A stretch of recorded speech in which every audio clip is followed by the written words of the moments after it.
The Idubbbz drama has been discussed at length by pretty much every major YouTube commentary channel out there. Creators like Turkey Tom, Diesel Patches, and even Moist Critical have thrown in their 2 cents on some of Idubbbz most popular controversies out there. As a longtime viewer of Ian and most of the creators listed previously, it is interesting to see the amount of personal investment that they put into these videos. Now, typically in this part of the video, you would expect me to talk about Idubbbz and how popular he was in 2016, but it's been covered by too many channels, so I won't bother wasting your time on that one. The first video I want to get into though is Idubbbz's own reaction towards the hate that Anissa had on starting her OnlyFans. He was put on blast for this video, and in my opinion, was when the internet started to take a shift on how he was perceived. I think all of it is cool. Yeah, I know. I didn't think it would be a controversial opinion either. A good amount of people are just doing the reasonable thing and just making jokes and laughing about it. But there's a whole nother group of people who feel personally devastated and betrayed. You lied to us. First of all, I'm not your dad. Like, if you don't want to look up to me anymore, that's fine. I don't want you to look up to me. And I think this is my major concern with the audience reaction to something like this. Like, a typical person who would hear something like this and disagree would say, I personally would not let my girl have an OnlyFans and then move on. But as you pointed out, there were a lot of angry keyboard warriors infuriated that he would let his girlfriend start something like that. And the part that baffles me and that I don't understand is how someone could invest into someone else's life that, number 1, they've never even met, and 2, only know through a character that they've portrayed in videos for entertainment. I wanted to talk more about all the shit takes that people have, and this guy that we're gonna watch has pretty much listed all of what the arguments are for people who don't morally agree with the situation. So on the cons, we have everyone can see what he sees for a few dollars. What exactly do you think I'm seeing? Do you think she's shooting fireworks out of her? Do you think she's screening The Matrix Reloaded down there? It's not a mystery, it's a dude. There's no special It doesn't become less valuable the more people see it. If that's the case, my body and my person is the most valueless thing on the planet. I don't know much about this creator and haven't watched any of his videos, but this take is not needed. Like, you very well may have this take and opinion, that's okay, but it becomes odd when you feel the need to comment on someone else's life and their choices just because you don't agree with them. The internet is a forever archive, so there's no I regret delete all button. That's not quite there. I don't know why this point is being made. It's sort of like from 2003. By the way, the internet, it's a forever archive. Didn't know if you knew. But when you upload something, it might stick around. This isn't done impulsively. Like, what do you think? Someone's just gonna make an OnlyFans just on a whim? Didn't give it any thought, just thought maybe I'll sell my online and see how it goes. To me, this just seems like a perfect example of relationship boundaries. The best part is, if you don't like what your partner is saying or you don't like the choices that they make, you can say, I'm not comfortable with that, work on it, or you can move on. Nothing about Idubbbz's response so far seems like cope, it just kind of makes sense. And then future jobs, they might be a little bit harder to come by. I think this is one of the most important opinions to highlight because it really demonstrates a severe lack of real-world experience when you're saying that future jobs are going to be harder to come by because of an OnlyFans account. I think the point being missed here is just how famous they are. When you're this famous and you've built the connection and the network that these people have, I don't think job security is ever really a real threat to them. They definitely have other avenues to make money if need be. And add extra money as well, which, I mean, I don't know if it's really needed in that household, considering the dude will pull like 3 million views off of reviewing peanuts, but okay. Sounds like someone's a little bit salty. You do realize that if your partner is making a lot of money and is very wealthy, that doesn't automatically make you feel fulfilled in the relationship or feel like you're contributing enough. Because based on your argument, then I guess Jeff Bezos' son just should never work at McDonald's.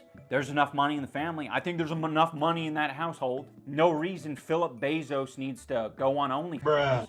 Doesn't need to lower himself to that standard. The world would be a much better place if people like Philip Bezos, I don't know if that's his son's actual name, but if Philip Bezos did OnlyFans, that would be a perfectly fine thing to do. I understand what he's trying to say here, however, I don't really think it's the strongest argument because there's definitely a lot of other options other than only However, this is something that they both consented to and talked about, so there's really no problem with it whatsoever. The other part to this is that a lot of men find it attractive when their partners have careers. And even crazier, some men don't care if their women feel fulfilled by showing off their bodies. I think what I've learned from this experience is when you're speaking to a large group of people and there's some dudes in the back shouting out their opinions like, I hate I hate women who sell their body online suck. That's the worst. Instead of ignoring that and just moving on with my lecture, it might be a better idea to point those people out and say, yeah, I actually don't agree with that opinion. Because it seems like me just ignoring it has led to like a cultivation of a bunch of This would be a common trend that pops up in these Idubbbz videos. He does something that gets a huge reaction, he analyzes the situation, and tries to weed out the people he feels he does not associate with anymore, instead of ignoring it.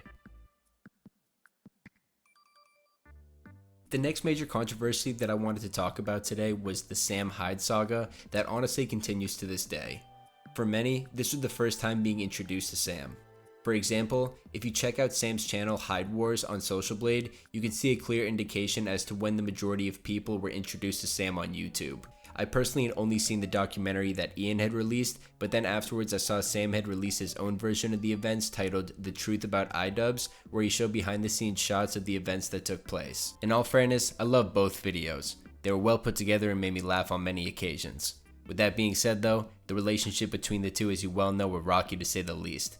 The way that they interacted with each other in person was interesting, and it left fans wanting more content out of the two. I'm not here to speculate on how people felt or what the motives were for each creator, but it seemed that neither were satisfied with the final outcome of their time together, which carried through to Idubbbz's first boxing event, Creator Clash. In the documentary, Sam and Idubbbz had clips where they were lightly sparring, and it was clear that Ian was not comfortable facing this massive 6'5" unit. This was incredibly entertaining for viewers to watch, so it was no surprise that when Ian announced Creator Clash, many speculated that Sam would be on the card. And when it was first announced, a lot of the fighters were unknown and they hadn't been released yet, which helped to build that hype that Sam may be on this. But this was quickly shot down by Ian himself, who stated, "Yeah, I can think of a ragtag group of people that like Sam could probably box with in the future, or an event that he would probably have to create, and that would be cool. Some crazy event with all sorts of non-brain friendly people. I think that'd be awesome, but it's just like not really a discussion for us."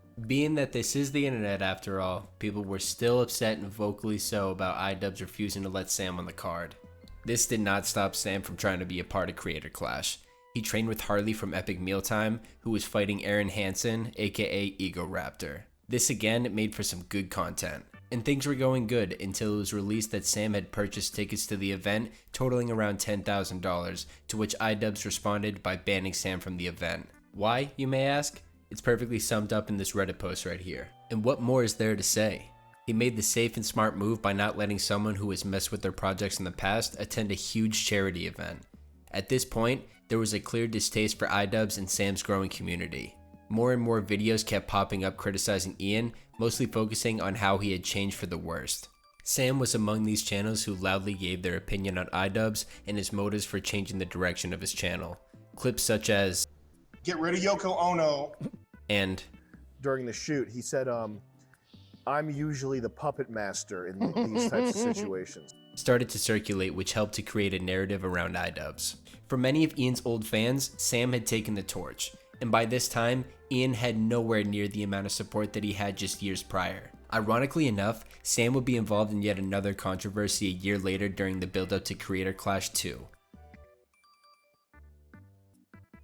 YouTuber Froggy Fresh was set to be a part of the event, and fans were excited for this move because most had not seen Froggy since older parody music videos back in 2012 and 2013. As time went on, it was clear Froggy was not fitting in with the other boxers, and his trainer Sam Hyde again caused friction with Ian. At this point, Sam had insulted Anissa and Ian on many occasions, and the hatred between the two was very clear. Let's take a look at Ian's response video to the Froggy Fresh drama after the event had concluded. Having said all that, you guys are here for the juice and the grease. So I'm going to give you guys the grease and the juice.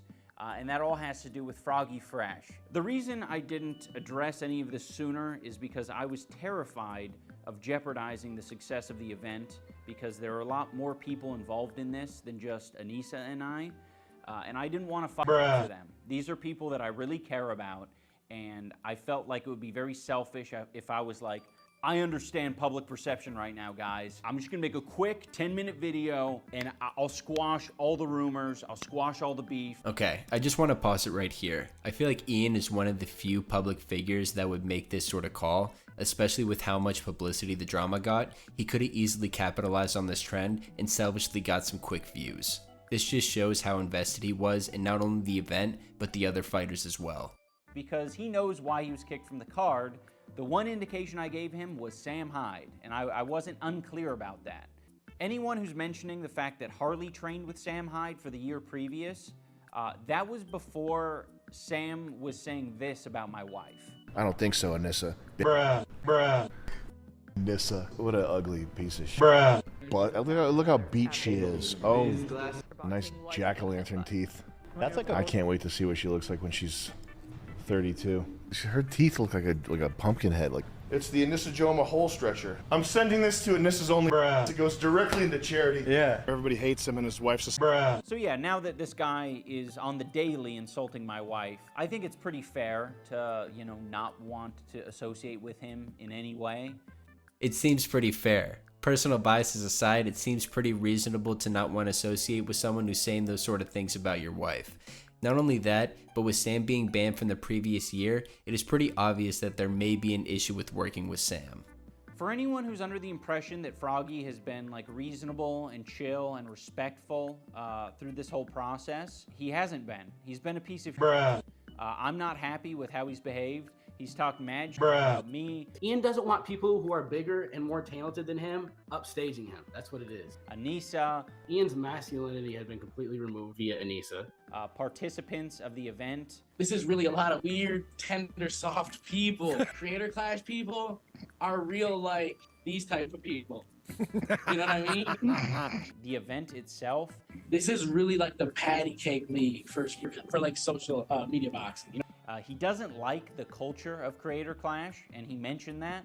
And Chris Raygun and all these people, it's like some big worshiping party at these things, and I don't get it. I don't get what all this shit is all about. Everybody's there to worship me, or touch and eat. Let's go ahead and do a quick little comparison as to what this is like. So you get hired for a job, then you do a public interview about working for said job.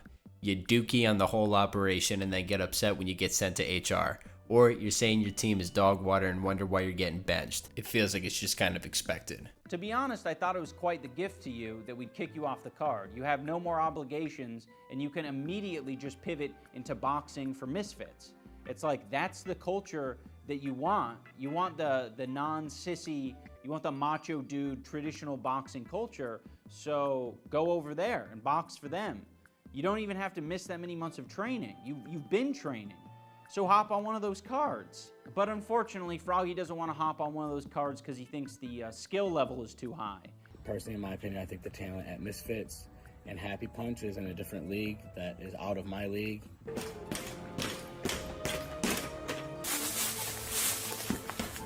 Footwork is amazing. Out the sand lot, and I'm plotting on the globe. I work hard, I show love, that karma steady growing. And then right here, he's down. You stop. I mean, come on. It turns quickly from boxing to assault. Just fight someone who's weaker than you. As Ian said, I love how he talks about Misfits as though it's a different sort of skill league. Although they may have some talent on those cards, as Ian pointed out, there's plenty of examples showing people that have never stepped foot in the ring or even the gym that are getting on these cards. I don't want to harp on this topic too much more because it's not really that big of a deal comparatively speaking to others. However, it does help to point out that there was a public narrative against Idubbbz being present in recent years. The biggest bombshell that hit the channel followed soon after the Froggy Fresh drama. In a video titled I Miss the Old Idubbbz, Ian breaks down why he has made certain decisions, as well as apologized to people he felt he has hurt or neglected over the past with his content. For a while, I felt like if I changed my content over time, that people would see that as a reflection of who I am and what I value. But I'm starting to realize that that is a very weak and passive way to, run my channel and live my life. Like many controversies before, this video was polarizing. Viewers either understood and accepted his message, or they felt he was spineless for making the video. In the month of May of 2023, he lost a total of 80,000 subscribers. Some may see this as a hit to the channel, but going off of what he's said in previous videos and interviews, he's probably happy to lose those subscribers who don't hold the same views as himself. In regards to what other content creators had to say about it, there were some mixed views. YouTuber Moist Critical got into some heat after giving his take on the situation. Charlie is typically known for being on the right side of the opinion, especially in relation to his audience. This was not the case in his response to the Idubbbz video, where after he had uploaded his reaction, he was met with backlash from his own community to where he had to make a follow-up video further explaining his views. I recognize that's my own shortcoming, and this is something that's happened in the past, where when I make a video, I know my intention. I know what I believe and where I stand. But you guys don't. You're not like a little ghost or a spirit over my shoulder that's watching me make a video or in my little noodle up here when I'm delivering my thoughts. Which means it's my responsibility to make my intentions known and clear. Now let's take a look at his initial video on the subject. I think it's totally fine if you regret the way you criticize things, the way you approach the subjects. If you regret how you handled it, that's okay. However, I wouldn't necessarily say that you were picking apart people for lackluster things. You seem to really look back negatively on all of the content cops, but whether you like it or not, you did make good points and good arguments against people who did deserve criticism. I can totally understand where Charlie's coming from in this video. However, no matter what your take is, Ian felt that he had to release his video to remove his own guilt that he felt he'd been carrying. I also want to give some clarity to the post-fight speech that I gave. I mean, it wasn't a speech. It was a phrase. I was like, I know I'm not everyone's cup of tea, but I really do appreciate the support, and thank you for coming. That was addressing the people over the years that I neglected and I left behind. The people whose feelings I, didn't take into consideration.